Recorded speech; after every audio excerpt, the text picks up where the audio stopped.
Aumentou!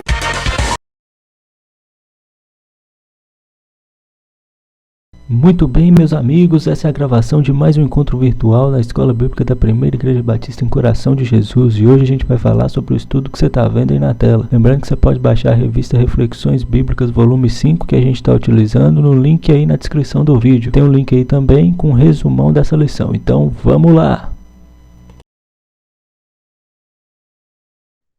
Muito bem, estudo de número 35. O título do estudo é A Igreja que Sonhamos, uma organização aprendente. Nesse estudo ele vai falar sobre uma ideia de que a igreja tem que ser um organismo que está em constante aprendizado.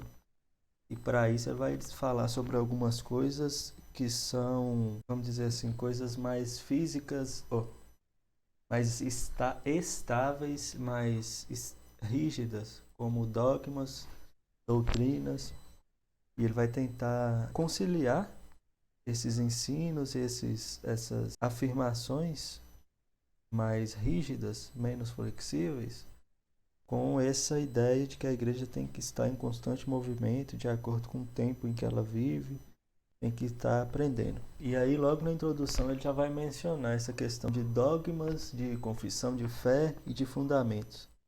Então é bom a gente entender, primeiramente, né, o que são essas coisas. Por exemplo, primeiramente, o que é um dogma? É um cachorro mau? Um dog mau? Piadinhas foi massa, viu? Você é mãe de ficar essas piadas.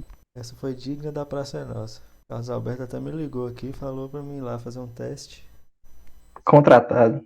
Carreira jurídica pode abandonar, viu? Falando em carreira jurídica, isso é uma palavra que a gente ouve muito no curso de Direito, né? No curso de Direito, nos períodos iniciais, você tem as disciplinas teóricas, quando você vê filosofia do direito, introdução ao estudo do direito ou à ciência do direito. Você vê as disciplinas mais teóricas e aí, mais para frente, da metade para frente, você começa a ver as disciplinas dogmáticas. Quais disciplinas são essas dogmáticas? São aquelas disciplinas onde a gente estuda principalmente ou principalmente as leis. É direito civil, direito penal, direito do consumidor. Essas são as disciplinas dogmáticas. Isso nos dá uma ideia do que é o dogma, né? Eu procurei no dicionário está falando assim que dogma é o ponto fundamental ou mais importante de uma doutrina religiosa que se apresenta como algo indiscutível e inquestionável. Então, o dogma é como se fosse uma lei, uma regra que é crucial para determinada doutrina religiosa ou do direito, por exemplo, e que é indiscutível e inquestionável. Então, os dogmas são regras rígidas, que são indiscutíveis e inquestionáveis. E dentro da igreja nós temos dogmas também. Só um comentário em relação a isso. Na hora que eu fui fazer, eu também tinha noção, né, de que tinha isso na área jurídica, tipo assim, a gente escuta muito sobre isso, né? E assim, eu tenho dois dicionários jurídicos aqui, eu até anotei, né, o conceito de um. Nenhum deles, né, que eu olhei, que foi o que eu peguei, né, fala o seguinte: que o dogma ele é uma proposição que se aceita como firme e certa e como princípio inegável de uma ciência. Exatamente, acho que é bem por aí, né? Nesse sentido, você consegue lembrar, João, de um dogma cristão, um dogma da nossa religião cristã, da nossa igreja? Olha, cara, acredito que, não sei, né, se eu tô certo, mas acredito que nesse caso seria a questão do batismo, não? Acho que sim. Apesar de que exista uma discussão sobre esse ritual, né? Por Uhum. exemplo, na igreja católica ele é interpretado de um jeito, na igreja batista ele é interpretado de outro. Mas existe o dogma de que o batismo é um ritual necessário para o Isso, cristianismo, né? sim. Então, nesse sentido, sim. Esse é um dos dogmas da igreja. Deixa eu ver se eu lembro de outro aqui pra gente citar. Existe o dogma do pecado. A gente pode falar sobre esse dogma na igreja? O pecado que é a transgressão da lei de Deus, né? Acho que esse é um dogma. Isso eu acho que é algo que todos os cristãos vão concordar. Que existe o pecado é uma transgressão da lei de Deus. Esse é um dogma importante para nós. Tem outras coisas que são doutrinas. Então, por exemplo, para citar o exemplo que você deu aí, o dogma do batismo, ele faz surgir doutrinas acerca do batismo.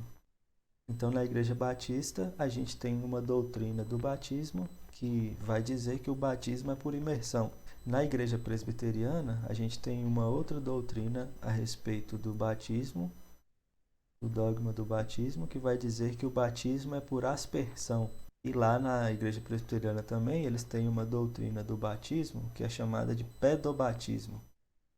E lá eles acreditam no batismo de crianças também. Essa é uma doutrina, um exemplo de doutrina, que é um ensinamento sobre os dogmas, ou sobre as verdades bíblicas, né? Então a doutrina é uma explicação sistemática dos dogmas, a gente poderia dizer assim. Outra coisa também que a gente tem são as confissões de fé. A gente tem algumas confissões de fé tradicionais e famosas. Tem uma confissão de fé e eu costumo recorrer a ela muito, que é a Confissão de Fé de Westminster. E lá nessa Confissão de Fé de Westminster, primeiro o que é uma confissão de fé? É uma declaração das doutrinas da igreja. Então é um documento onde a igreja vai declarar, vai explicar suas doutrinas a respeito dos dogmas.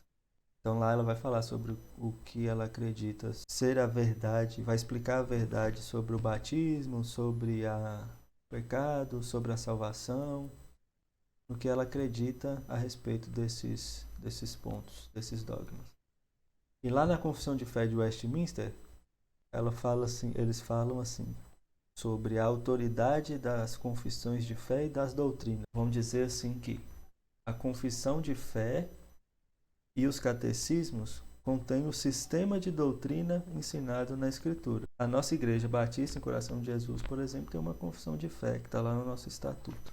E lá ela vai falar sobre as doutrinas da Igreja Batista. O que a gente acredita sobre o pecado, o que a gente acredita sobre salvação, como que a gente entende a questão do batismo, de ceia e outras coisas. Então a confissão de fé também é uma coisa muito importante para a gente. E ele fala também sobre fundamentos, que são a base sólida sobre a qual a gente constrói a igreja. O Catecismo de Heidelberg é um documento escrito em 1563, um pouquinho depois da Reforma, que é muito utilizado por igrejas protestantes, pela Igreja Presbiteriana, por exemplo.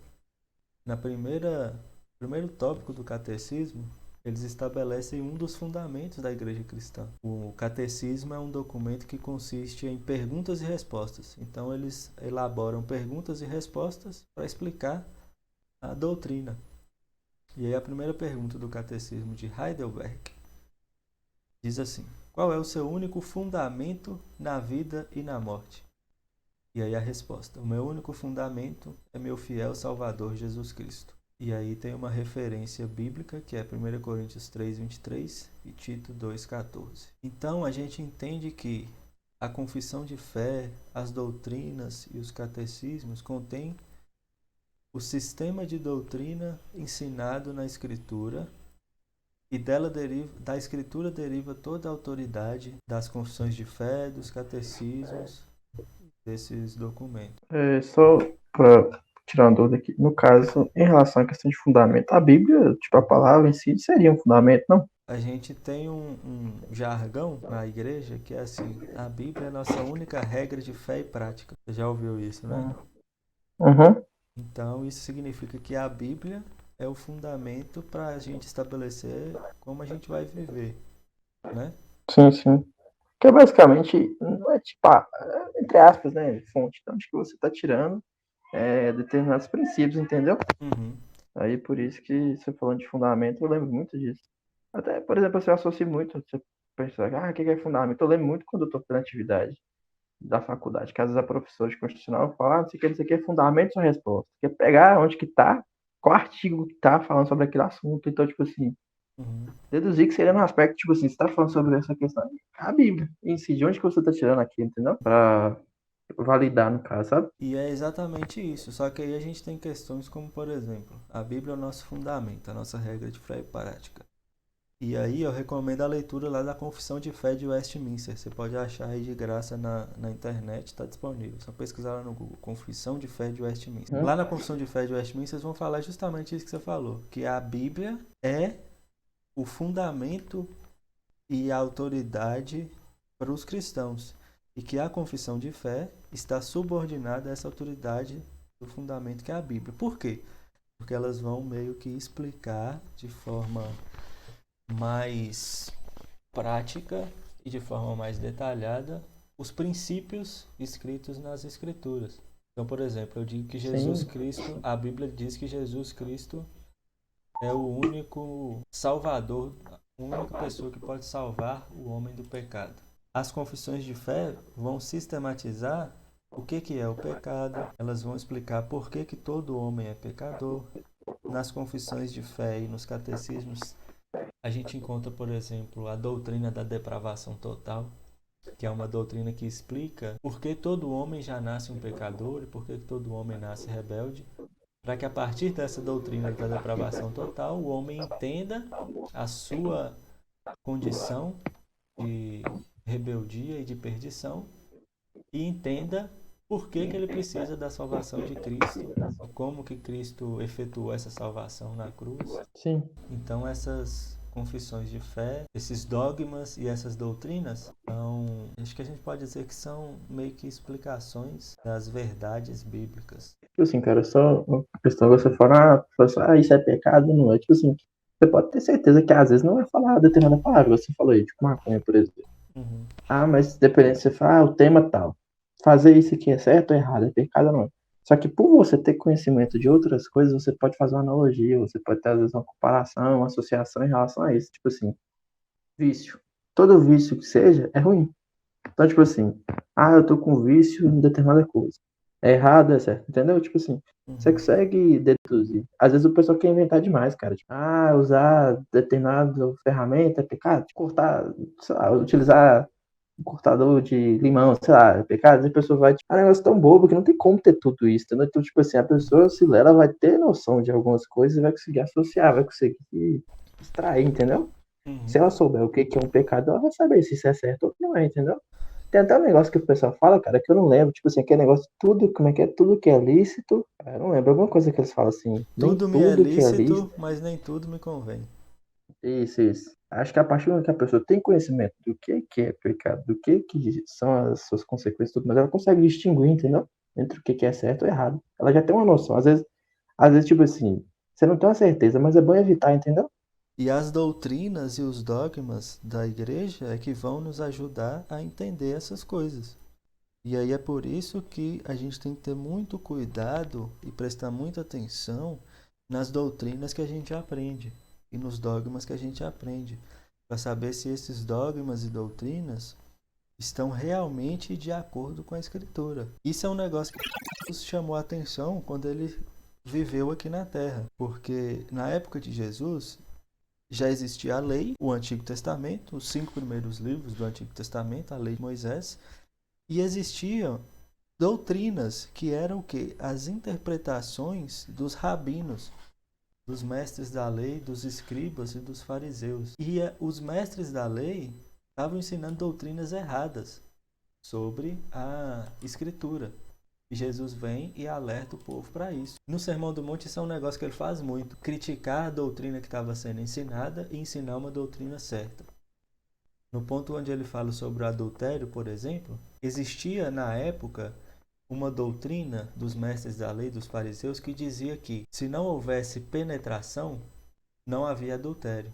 Então, o pessoal, os judeus, praticavam todo tipo de ato libidinoso, mas não praticavam penetração e entendiam que eles não estavam pecando em adultério. E aí Jesus vem e fala assim, essa doutrina aí está errada. Quando a lei fala lá nos 10 mandamentos sobre não cobiçar a mulher do próximo, não está falando só sobre o ato sexual. E aí Jesus fala assim, eu porém lhes digo, e aí ele ensina uma nova doutrina, uma doutrina correta e coerente com a Escritura. Ele diz assim, eu porém vos digo, se você olhar para a mulher do próximo com desejo, você está adulterando. É a mesma coisa quando ele vai falar sobre o homicídio. Na época existia uma doutrina dos mestres da lei, dos fariseus, onde eles ensinavam que se você não tirar a vida da pessoa, você não cometeu homicídio. Então você pode dar uma coça na pessoa, bater nela e deixar ela quase morta. Mas se ela não morrer, você não cometeu homicídio. Aí Jesus fala assim, essa doutrina está errada. De acordo com a lei de Deus, quando fala lá nos 10 mandamentos, não matarás, não assassinarás, se você odiar o seu irmão, se você xingar o seu irmão, você já cometeu o homicídio. Percebe? Então, por isso que a gente tem que ter muito cuidado com as doutrinas que a gente aprende, os dogmas que a gente aprende, porque muitas vezes as pessoas ensinam dogmas e doutrinas erradas. Distorcem as informações e fica passando para frente, sabe? Faz sentido mesmo. Mas até não só isso, mas outras coisas mais simples. Fala, sei lá, fala alguma coisa que da Bíblia não tem. Eu tava vendo muita coisa esses dias. Eu vou tentar procurar depois e te mando, cara. Tipo, você já deve ter visto algo por aí. Tem muita passagem, muito versículo que o pessoal sempre fala muito e a gente às vezes acha que é da Bíblia de tanto falar, só que tem uns que nunca estiveram na Bíblia. E o pessoal fala muito, tipo assim, se associa, sabe? Eu nunca parei para pensar, porque às vezes a pessoa fala, fica passando, aí às vezes a gente acha que é um versículo, só que não é, tipo, não tem na Bíblia. Aí fica passando como se fosse, às vezes, entendeu? Passa informação incorreta ou Uhum. distorcida sobre a Bíblia. Então, com isso eu ressalto essa importância, sabe? Se você é um cristão que deseja viver, que deseja que a sua fé e a sua prática esteja de acordo com a regra da Bíblia, você tem que se dedicar a aprender as doutrinas corretas a respeito da Bíblia. Você tem que se dedicar a aprender essas doutrinas, aprender esses dogmas, para que você não seja enganado. É aquele meme, né? O golpe está aí, cai quem quer. Então, se você é um cristão, você tem que buscar entender as doutrinas e os dogmas bíblicos da maneira correta. Isso é uma coisa que você tem que fazer se você quer ser um bom cristão, né? Então isso é algo que a gente tem que se preocupar. Isso é algo que a gente tem que cuidar, sabe? Primeiro você tem que ir lá nos fundamentos. Vai nos pais da igreja, vai lá na Confissão de Fé de Westminster, que foi escrita há alguns séculos atrás, um negócio muito antigo, mas que a gente sabe que é bíblico. Vai lá e aprende o que está falando lá. Isso vai te ajudar a fugir dessas doutrinas erradas que aparecem a todo tempo. Lá próximo da época que Jesus morreu já apareciam falsas doutrinas. Eu acabei de falar aqui que Jesus, na época dele, já existiam falsas doutrinas, falsos doutrinadores. Então é importante que a gente aprenda isso.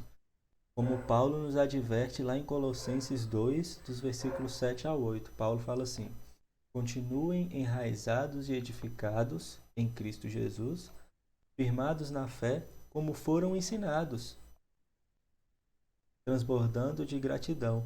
Tenham cuidado para que ninguém venha enredá-los com sua filosofia e vãs sutilezas, conforme a tradição dos homens. Então, para que você não caia em doutrinas erradas e falsas, você tem que se dedicar a aprender as doutrinas santas a respeito da Bíblia, os dogmas corretos. É uma coisa que você precisa se dedicar a aprender. Até bom também para a questão de a pessoa identificar, né, a vericidade disso e aprofundar, às vezes.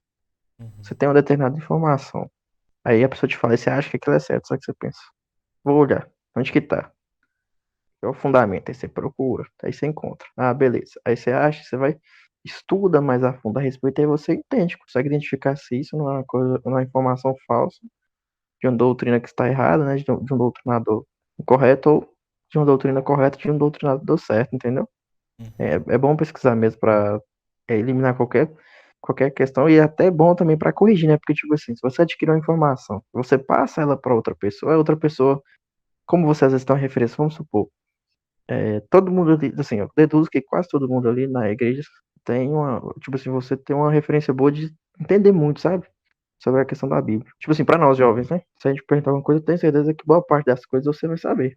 Você tem mais uma experiência maior, tipo assim, um conhecimento maior em relação a isso. Aí, tipo assim, a Matheus te pergunta um negócio, você fala pra ele. Só que se aquilo estiver errado, às vezes você aprendeu errado na pesquisa, o Matheus vai acabar passando para outro, entendeu? Então por isso que é bom a gente ter essa pesquisa, porque se na hora, vamos supor que eu sei que aquilo ali é errado, ele fala, opa, peraí, isso aí não é certo não. Aí eu mostro lá, explico de onde que eu vi isso, não sei o que, e corrijo, entendeu? Para que não passe uma informação para frente por muito tempo uma informação falsa. E isso é um problema grande, sabe? Eu vejo essas questões, você falou dessas doutrinas, como um problema muito grande, porque distorce a palavra, entendeu?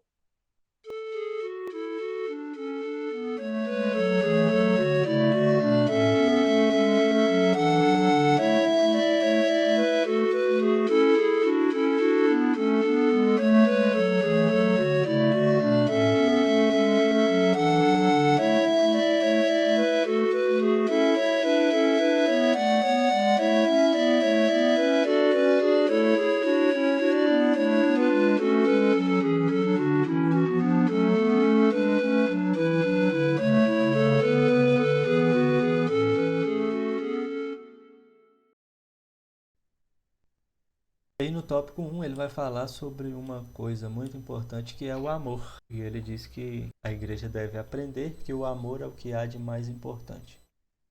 E aí ele coloca um texto lá sobre a igreja que glorifica o Senhor. E ele diz assim que a igreja que glorifica o Senhor é aquela que se dedica à expansão do evangelho pelo mundo, perseverando em guardar os dogmas, as confissões de fé e os fundamentos, combatendo as heresias, suportando as aflições e os sofrimentos, influenciando o mundo com seu testemunho e compromisso. E aí eu adicionei que ela deve ser em tudo isso guiada pelo amor.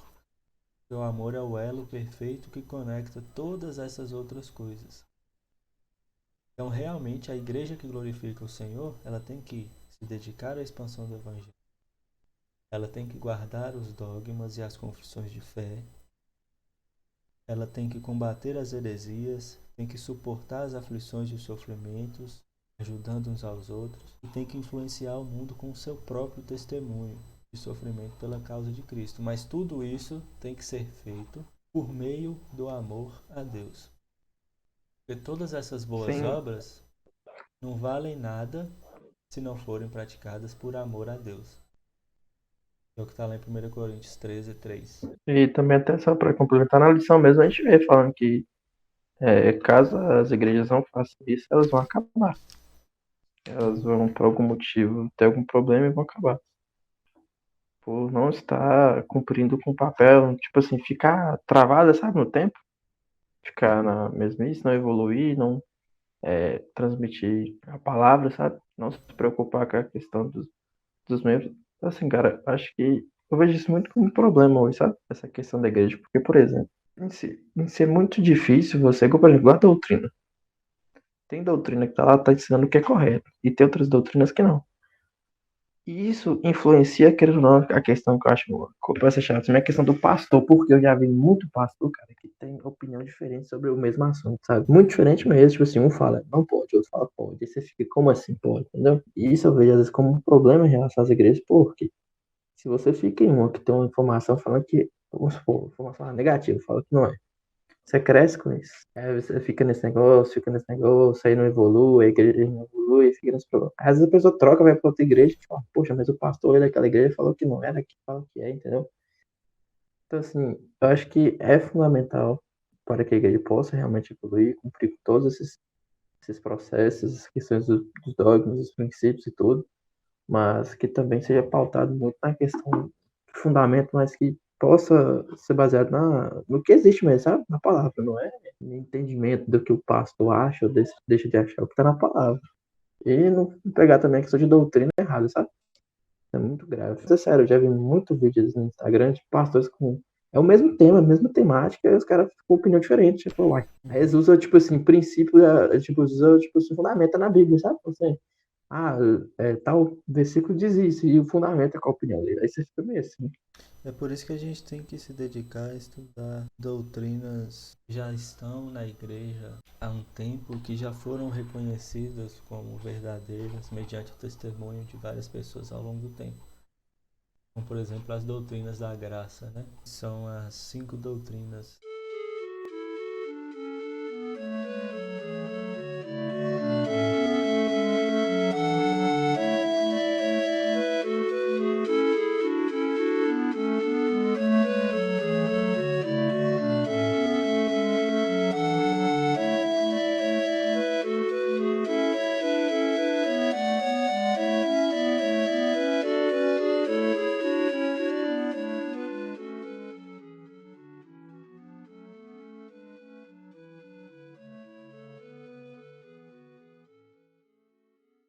Uma igreja que não faz essas coisas de expansão do evangelho, guardar os dogmas, confissões de fé e doutrinas, combate a heresia, suporta aflições e influencia o mundo. Sem o amor a Deus, é por isso que ela acaba. Não é porque ela necessariamente deixou de fazer alguma coisa, mas justamente porque ela não tinha um amor de Deus nessas coisas que ela fazia.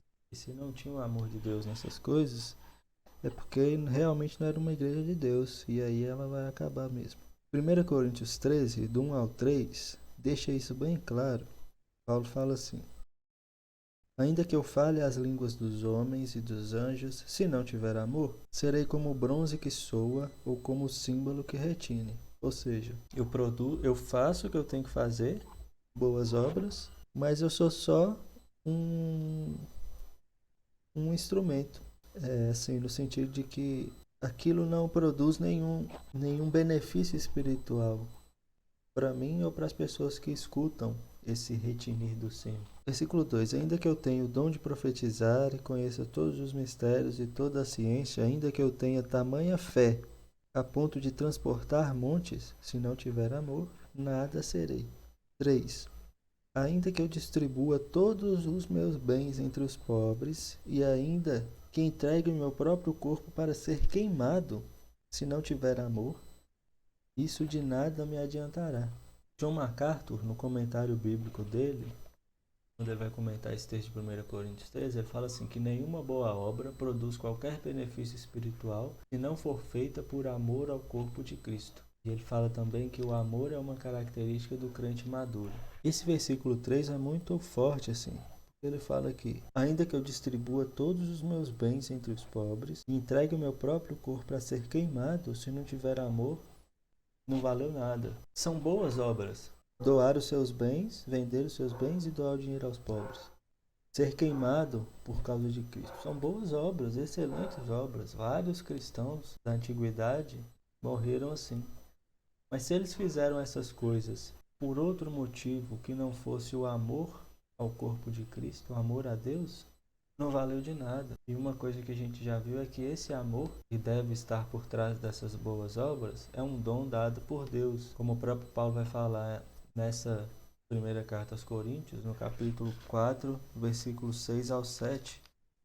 Ele fala que a gente não pode se vangloriar. Fala assim: não ultrapassem o que está escrito, para que ninguém se encha de orgulho a favor de um em prejuízo de outro. Pois quem é que faz que você se sobressaia? E o que é que você tem que não tenha recebido? E se o recebeu, por que se gloria como se não tivesse recebido? Ou seja, essas boas obras que você faz é porque você recebeu um dom de Deus, que é o amor, para fazê-las. E não porque você é bom. Em 1 João, capítulo 4, a gente vê também que esse amor é um dom de Deus. 1 João 4, versículo 7. Amados, amemo-nos uns aos outros, porque o amor procede de Deus. E todo aquele que ama é nascido de Deus e conhece a Deus. Ou seja, se você pratica boas obras por amor a Deus, ao corpo de Cristo, é porque você já recebeu esse amor do próprio Deus. Por isso que quem não ama não conhece a Deus, como diz no versículo 8. Versículo 10, capítulo 4 de 1 João. Nisto consiste o amor, não em que nós tenhamos amado a Deus, mas em que Ele nos amou e enviou seu Filho como propiciação pelos nossos pecados. Então, quando Ele nos ama e sacrifica o Filho dele em nosso favor, Ele nos dá essa bênção do amor para que nós possamos amar as outras pessoas. Versículo 19 do capítulo 4 de 1 João. Nós amamos porque Ele nos amou primeiro. Ou seja, o amor que nós temos por Deus, pelas outras pessoas, vem do amor que Deus dispensou a nós, primeiramente.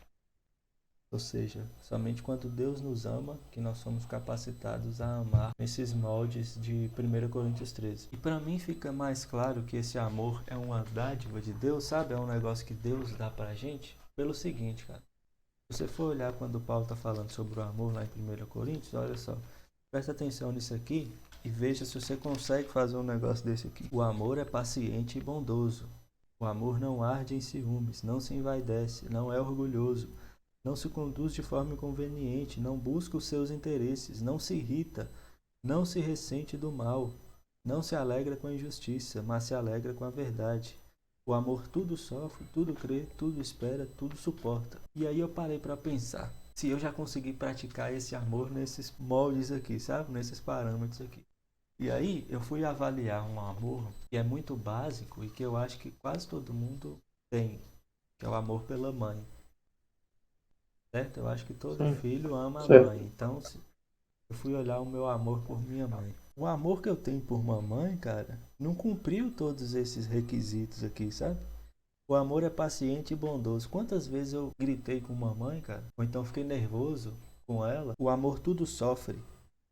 Quantas vezes mamãe não falou alguma coisa comigo que eu não gostei e eu, ao invés de sofrer e aceitar, fiquei com raiva. Então, assim, isso mostra pra mim que esse amor de 1 Coríntios 13 é algo que Deus tem que fazer na gente, sabe, cara? Que eu não sou capaz de amar desse jeito aqui, não. Tipo, não é que chega a ser uma utopia, mas é muito difícil. Chega a ser muito difícil a gente conseguir ver nisso tipo assim, por nós, entendeu? E se não for por ele, fica extremamente difícil. Tipo assim, cumprir todos esses requisitos. É como se a gente falasse que é humanamente impossível, porém, tipo assim, com a ajuda de Deus a gente pode conseguir É exatamente isso, cara. chegar nisso. Eu acho que é humanamente impossível. E aí é 1 João 4,19. Nós só amamos porque ele nos amou primeiro, sabe? Esse amor que ele fala que é o mais importante e que é o amor que deve guiar as nossas boas obras de pregar o evangelho, de doar aos pobres e tal, e não sei o quê. Esse amor, que é o amor a Deus que deve guiar essas boas obras, é algo que o Espírito Santo nos dá para fazer, sabe? Sim. Que conduz. Eu vejo isso também no exemplo do jovem rico. Lembra da passagem onde Jesus encontra com o jovem rico? Hum, acho que não. Talvez você falando eu possa me Uhum. lembrar. No jovem rico isso fica bem claro, assim, que ele fazia muitas boas obras, mas não amava a Deus. Então é possível que você faça boas obras e não ame a Deus. E se isso acontecer, todas as boas obras que você fez não valeram nada. Você vai passar a É eternidade no sempre, inferno. é sempre pegar uma coisa que o seu pai me falou. Tipo assim, dou pra ele duas coisas. Um, a gente não é salvo por causa de obra nenhuma. E dois, ser bom é obrigação. Então, você eu tô ajudando. É obrigação nossa, a gente tem que fazer isso mesmo, entendeu? Mas a questão é que nem todo mundo faz e acha que só por estar fazendo isso, tipo assim, tá fazendo isso, tá? Tô ajudando, tô fazendo isso, isso aqui, isso aqui, isso aqui. Ah, vou pro céu. Não, a ação não vai te levar pra lá. E você fazer isso é mais que sua obrigação, entendeu? As pessoas intitulam muito isso como questão de E, cumprir igual eu falei no último encontro nosso, como se Deus fosse tipo um professor, eu já fiz minha lição, aí agora eu vou ganhar meus pontos, que seria tipo, vou pro céu, entendeu? Você salvo. e mesmo que você seja bom, se você for bom sem amor, sem esse amor, não valeu De de nada nada. adianta. Tipo isso. Mesmo que você cumpra com a sua obrigação de ser bom, se você for bom sem amor, sem o amor a Deus, é aquilo que Isaías fala em Isaías 64:6. Suas boas obras são para Deus como trapo de imundícia.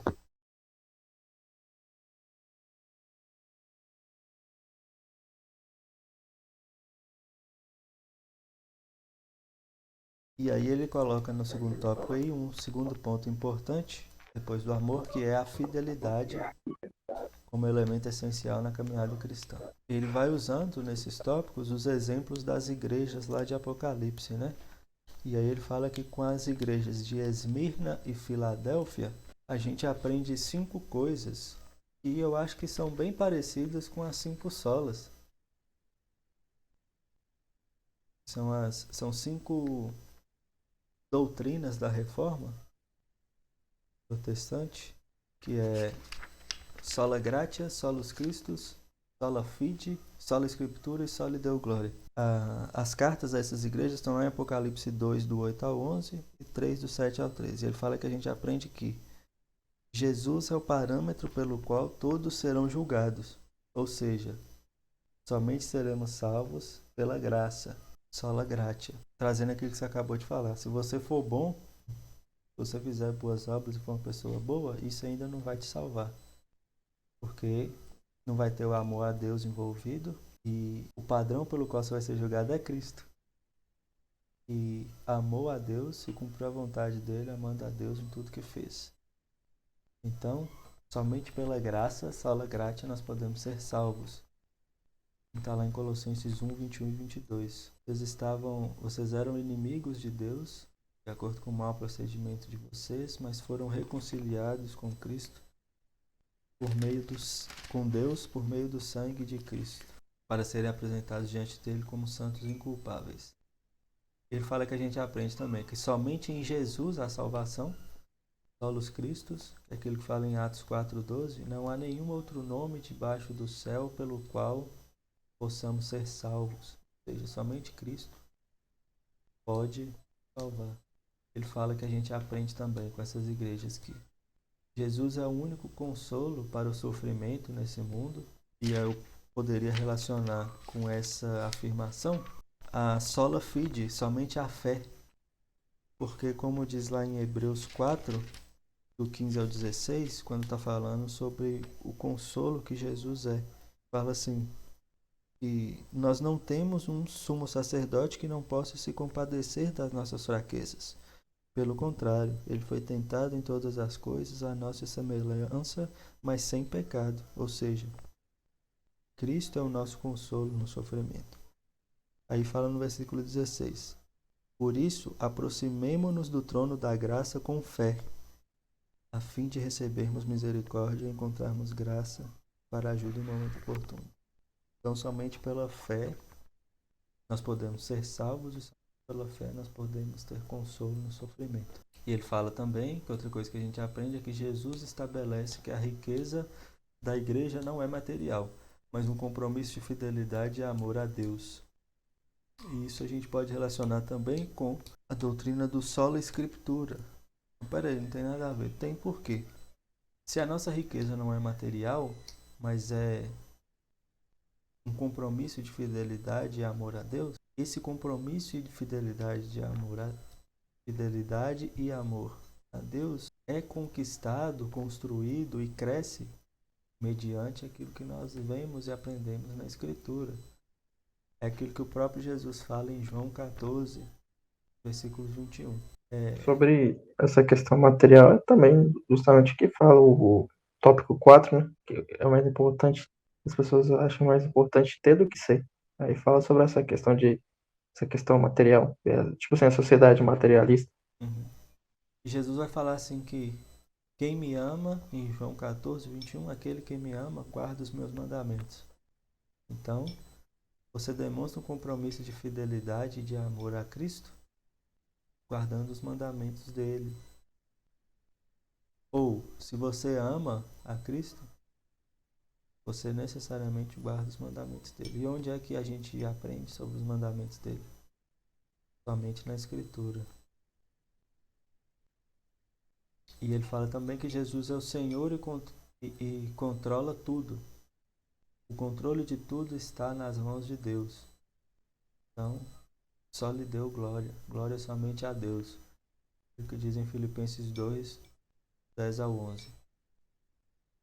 Por causa do que Cristo fez, do que ele sofreu, foi-lhe dado o nome que está acima de todo nome, para que ao nome de Jesus todo joelho se dobre no céu, na terra e debaixo da terra. Toda língua confesse que Jesus Cristo é o Senhor, para a glória de Deus Pai.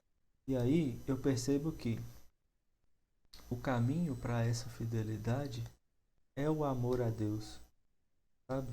E aí é justamente a história que eu tinha contado de Jesus e o jovem rico. Está lá em Mateus 19.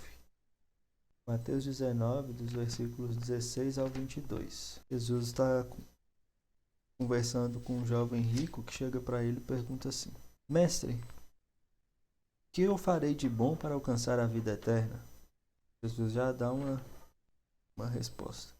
Por que você me pergunta a respeito do que é bom? Bom só existe um, que é Deus. Mas se você quer entrar na vida, guarde os mandamentos. E ele perguntou: quais? Jesus respondeu: não mate, não cometa adultério, não furte, não dê falso testemunho, honre seu pai e sua mãe e ame o seu próximo como você ama a si mesmo. Basicamente os 10 mandamentos e o segundo maior mandamento, que é amar o seu próximo como a si mesmo. Aí o jovem disse: tudo isso tenho observado. O que me falta ainda? Jesus respondeu: você quer ser perfeito?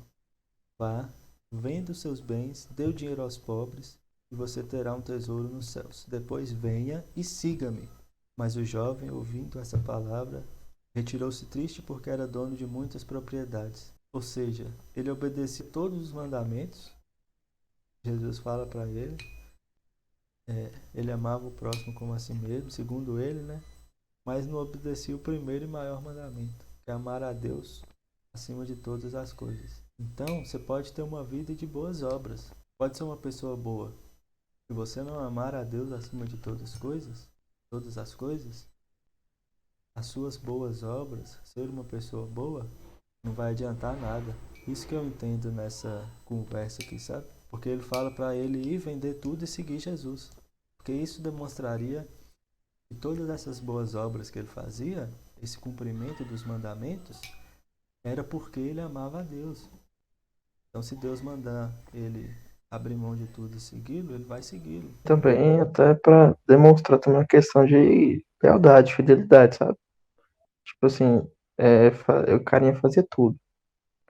Aí pediu pra que tudo ficasse perfeito, que ele pudesse vender, né? Desfazer das riquezas. Ele não quis. Então, tipo assim, vê que ele não coloca Deus como prioridade, entendeu? Vê que essa questão é questionável, essa questão dessa fidelidade com Deus, entendeu? Uhum. Então, a gente vê muito isso. Ele, tipo assim, tendo muito apreço, né? Tipo assim, questão de ter muito apego à questão material dele. Questão do dinheiro e não muito a Cristo. Não ter muito esse amor. Porque se ele tivesse, ele não faria isso, entendeu? Pelo menos eu acho que não faria, né? É o mais, digamos assim, que o mais provável, né? De acontecer caso tivesse esse amor. E também não é só o apego aos bens materiais, sabe? Mas às próprias boas obras. Ele era fiel à lei de Deus, mas ele não amava a Deus. Jesus fala, não mate, não cometa adultério, não furte, não dê falso testemunho, honre seu pai e sua mãe, ame seu próximo como a você mesmo. A lei de Deus. Ele fala, tudo isso eu estou fazendo. Estou sendo fiel à lei de Deus. Então ele fala, para você só falta uma coisa, então vende tudo, dê aos pobres, vem e siga-me. Então o que faltava?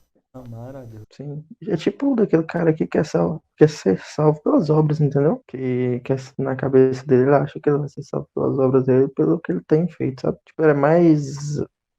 Não uma rotina, mas tipo assim.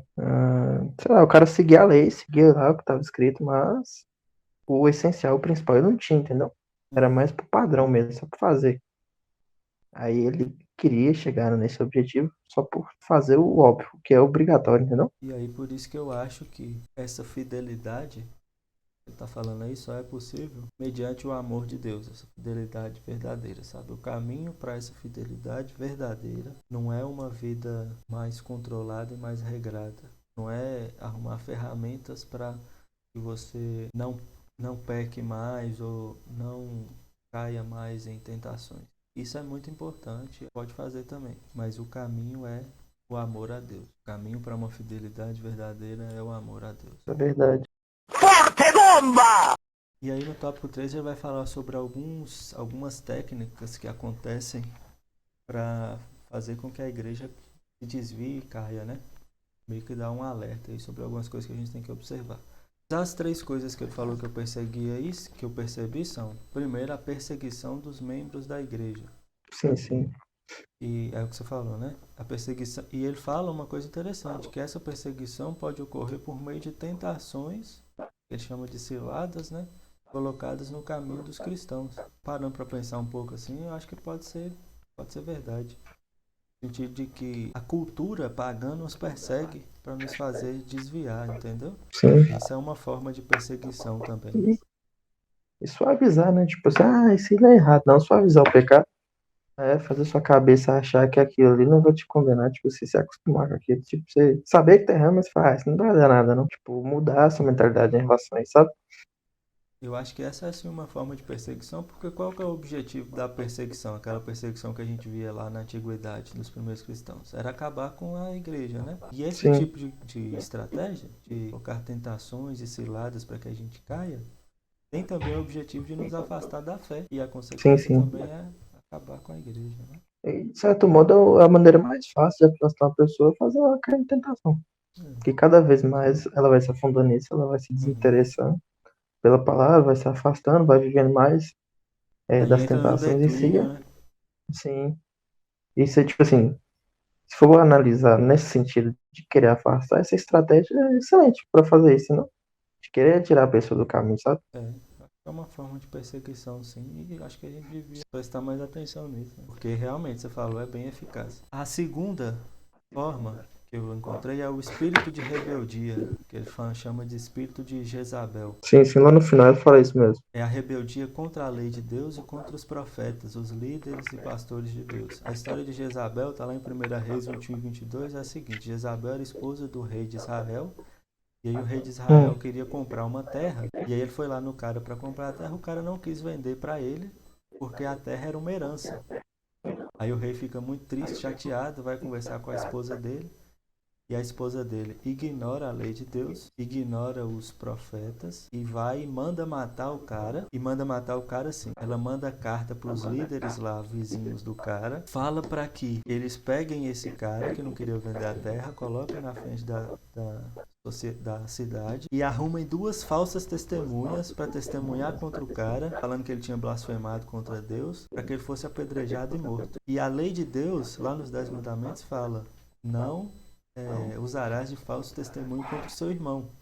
Esse é um dos mandamentos. E ela usa uma falsa testemunha para matar esse cara. Então, meio que já descumprindo 2 mandamentos de uma vez só, né? Homicídio. E falso testemunho. E aí mata esse cara e fala com o rei: olha só, pode ir lá tomar posse da terra porque o cara que não queria vender para você morreu.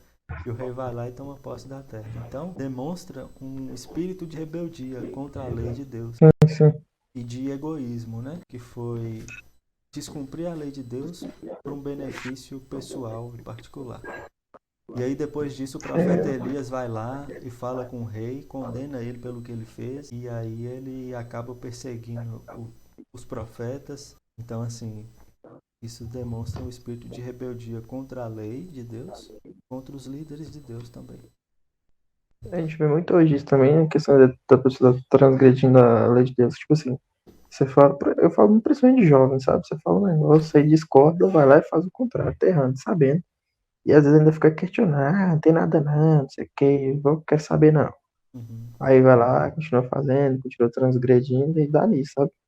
Tipo assim, tentando fazer a lei favorecer a ele, tá ligado? O cara sabe o que tá escrito, só que o cara põe na cabeça que não é aquilo, ele quer mudar, escrever com as palavras dele de outra forma. E fazer igual o caso dessa mulher aí que você citou, entendeu? Querer forjar uma situação, alguma coisa para benefício próprio. E isso acaba que é uma estratégia que influencia na prejudicar a igreja, né? Porque Sim. quando você relativiza a lei de Deus, igual você falou de alguma forma, você relativiza o fundamento da igreja. Então, por consequência, você prejudica a igreja, né? Sim. Porque aquilo que é o fundamento dela está relativizado, então. E a terceira forma é uma aparência de vida, a famosa hipocrisia, né? Quando ele fala que a famosa hipocrisia ou enganação, que é quando uma igreja parece viva, mas na verdade só tem boas obras executadas sem o amor de Deus, como a gente já falou. E aí ele fala que o que faz com que uma igreja esteja viva não é o funcionamento dos ministérios, dos eventos, das coisas da igreja. Não é a popularidade, não é o crescimento, mas é a profundidade do seu relacionamento com Deus. Sim. O amor a Deus. Então isso é uma estratégia muito comum também e que tem funcionado bastante, porque se a igreja está crescendo, a igreja está funcionando, os eventos estão atraindo e tal, você acha que a igreja está boa, bombando, relacionamento com Deus não tem amor a Deus. Sabe? Sim. Poderia até, tipo assim, não, talvez, né? Fica até um pouco meio pesado demais, mas fica como aquela coisa que a gente fala, tipo, quantidade não é qualidade. Tipo assim, tem muito, mas o muito não tá sendo de qualidade, não tá fazendo o que deveria fazer, entendeu? O essencial. E essa é uma estratégia também, porque geralmente nessas igrejas, as verdades bíblicas, as doutrinas cristãs sagradas, verdade a respeito da nossa depravação, a respeito da glória e da graça de Deus, ficam de lado. E quando essas coisas não são exaltadas na igreja, essa igreja não está vivendo para a glória de Deus. Quando as ações da igreja não demonstram as glórias de Cristo, essa igreja não tá sendo para a glória de Deus. Sim.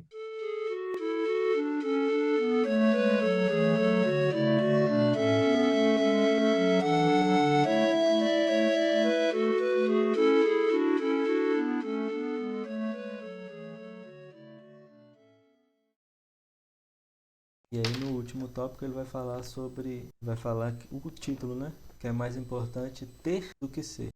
Opa, ao contrário. Perigo! Mais importante ser do que ter. Sim. Fala que o mais importante do que ter é ser. E foi um pouco do que você falou mesmo. Mas isso é fato, cara. Tipo, você pode reparar que nas últimas lições a gente falou muito isso sobre a questão materialista, sabe? Pode reparar muito sobre isso. A gente observar que as pessoas hoje em dia elas se preocupam muito com as questões materiais. tem muito apego. Aí se dá mais valor a isso do que outras situações, sabe? É muito complicado isso, dá mais valor ao dinheiro, mais valor as coisas fúteis, sabe? Claro, assim, você precisa de dinheiro pra viver, ok, mas pra você comprar uma coisa, pra sua subsistência e tudo mais, ajudar alguém, etc. Agora, a partir do momento que você coloca isso como prioridade na sua vida, esquece as outras questões da sua vida, esquece de Deus, esquece tudo isso, aí já não começa a dar certo, entendeu? É um problema muito grave. Eu acho que ainda vai um pouquinho mais além, no sentido de não ser só ter coisas materiais, mas ter uma vida de boas ações. Porque eu, por exemplo, não me considero que seja uma pessoa apegada, tão apegada assim a bens materiais, sabe? Mas talvez eu seja apegado a boas obras. E isso também é errado. Uma igreja rica em posses e estrutura pode ser pobre quando falta capacidade de reflexão, senso crítico e compromisso com o estudo da palavra de Deus. Ou seja, a igreja pode ter uma estrutura boa, ter bons eventos, mas se a palavra de Deus é pouca na igreja, é uma igreja pobre. De nada vale. E aí ele diz que para o Senhor o importante não é o ter, ou seja, ostentar bens e boas obras, mas o ser conforme a imagem e semelhança de Cristo. É o que Sim. está lá em Romanos 8, 29. 28 e 28 diz assim: todas as coisas cooperam para o bem daqueles que foram chamados segundo o seu propósito, para que, no versículo 29, sejam conformados à imagem de Cristo. E para que a gente seja conforme a imagem de Cristo, a gente precisa crescer no conhecimento da vontade de Deus, toda a sabedoria constante nas Escrituras, entendimento espiritual, que é o que Paulo fala lá em Colossenses 1, do 9 ao 11. Então, nesse sentido, sobre o que eu falei sobre que o ter compreende, além de bens materiais, as boas obras, eu falo isso porque é o caso do jovem rico. Além dele ter muitos bens materiais, ele também tinha muitas boas obras. Sim, sim. Entendeu? E nenhuma das duas coisas, isso era o que ele Serviu de tinha. nada. Era o que ele tinha. Ele tinha muitos bens e tinha boas obras para mostrar. Mas ele não era alguém que amava a Deus. Então, às vezes a gente não se importa muito com bens materiais, mas a gente ostenta as nossas boas obras, sabe? Isso acontece muito comigo. Eu, particularmente, gosto muito quando Deus vem e te dá um murro na cara, sabe? Falando assim, olha só, quando você tá achando que você é crente, tá lá bem achando que você é crente e tal, aí Deus vem te dar um murro na cara, olha só, olha como que você é idiota. Não é bem assim, meu chegado. E aí, você tá fazendo isso tudo, tá ajudando não sei quem, você tá abrindo mão das coisas que você tem, mas e o prazer na palavra? Você tá tendo? Que é o Você essencial. está sentando para orar, conversar com Deus. Às vezes que você está separando para ler a palavra, você se emociona, você se alegra, você fica triste por causa do seu pecado. Aí quando ele te dá esse tapa na cara assim, é bom. E Sim. Até, tipo assim, cara, também eu vejo muito isso como a gente vê o quanto a gente é insignificante, sabe? Mas não, tipo assim, porque às vezes a gente acha que é uma coisa, mas a gente não é. Tipo assim, a gente é um pouco menor do que realmente a gente pensa, entendeu? Igual esse caso que você tá falando. Ah, tô minhas boas obras, isso aqui. E daí? Isso aí não dá o quê, entendeu? uhum. Tipo assim, a gente acha igual aquela expressão, a gente acha que a gente tá bombando, mas no fim não tá nada. Até passando vergonha. Então por isso que a gente tem que se atentar para esse amor a Deus. Eu Sim, acredito que o sim. amor a Deus é o caminho para ser fiel a Deus e à lei de Deus. E esse amor é uma obra do Espírito Santo em nós. É uma obra que o Espírito Santo faz através da palavra. Eu me lembrei de Sim. um texto aqui agora, cara. Romanos 5:5. Ora, a esperança não nos deixa decepcionados, porque o amor de Deus é derramado em nosso coração pelo Espírito Santo que nos foi dado. Então, esse amor a Deus é realmente uma obra do Espírito Santo, né? Sim, sim. E aí eu lembro de quando Jesus está falando sobre a oração, e ele fala assim, lá em Lucas 11, do 9 ao 13. Ele está falando sobre oração. Ele ensina a oração do Pai Nosso, e aí fala isso aqui. Por isso lhes digo, peçam e lhes será dado. Busquem e encontrarão. Batam e a porta lhes será aberta. Pois todo aquele que pede, recebe. O que busca, encontra. E aquele que bate, a porta será aberta. E muitas pessoas pegam esse texto para fazer aquele evangelho da prosperidade, sabe? Tipo Tipo assim, tudo que você pedir ao Senhor, você vai conseguir. Se você pedir um estágio, você vai conseguir. Se você pedir com sinceridade de coração, se você pedir dinheiro, um emprego, você vai conseguir. Se você pedir com sinceridade de coração. Só que aí, Lucas revela aqui no texto de Lucas 11, de que é que Jesus está falando. Ele termina assim, no versículo 13 de Lucas 11. Se vocês, apesar de serem maus, sabem dar boas coisas aos seus filhos, quanto mais o Pai que está no céu dará o Espírito Santo a quem o pedir. Jogo bonito! Eu lembrei desse texto porque eu acho que a gente precisa pedir isso, sabe? Pedir para que Deus derrame esse amor em nossos corações através do Espírito Santo. Sim, é verdade. Para que a gente evite de viver fazendo boas obras que no final não vão valer de nada. Exatamente. Para que a gente também não fique apegado a isso, que é tipo, ensinar também, né? Porque tem muita gente que acha que isso salva. Isso. É isso, é tipo assim, que só fazer está salvo, entendeu? Claro que uma Uhum. pessoa que for salva possa acabar tendo boas obras. Por quê? Porque é uma obrigação. Você está fazendo só o seu dever. Porém, não deve se apegar somente a isso. Achar que a gente vai ser salvo por causa de obra, não sendo que é mais do que uma obrigação nossa. Então, que a gente possa pedir para que Deus derrame esse amor em nossos corações, né? Sim.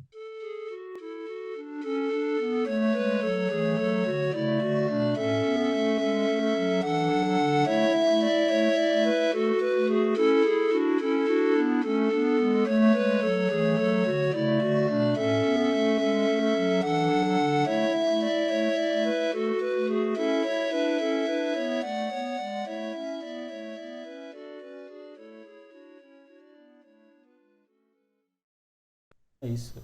Eu vou orar por nós para que, conforme Lucas nos ensina, né? Vou pedir para que seja nos dado o amor de Deus. Oremos.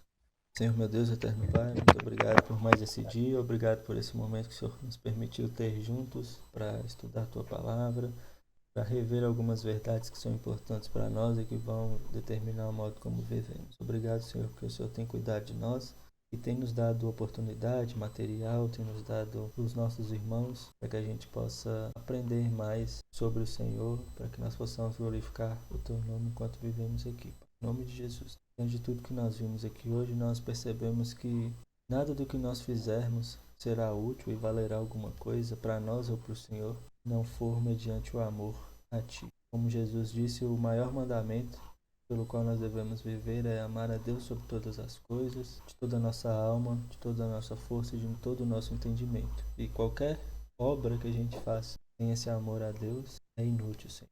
Então nós pedimos, Pai, nós rogamos que o Senhor nos ajude derramando esse amor do Senhor nos nossos corações, Pai. Pedimos que o Teu Espírito Santo derrame o amor do Senhor em nossos corações, para que nós possamos viver por este amor. Em nome de Jesus, Pai, nós pedimos que o Senhor perdoe os nossos pecados e tenha misericórdia de nós, Pai. Mediante a Tua graça, mediante a misericórdia que o Senhor tem de nós, o Senhor atua em nós poderosamente com o Teu Espírito Santo, Deus, derramando esse amor pleno que nos satisfaz.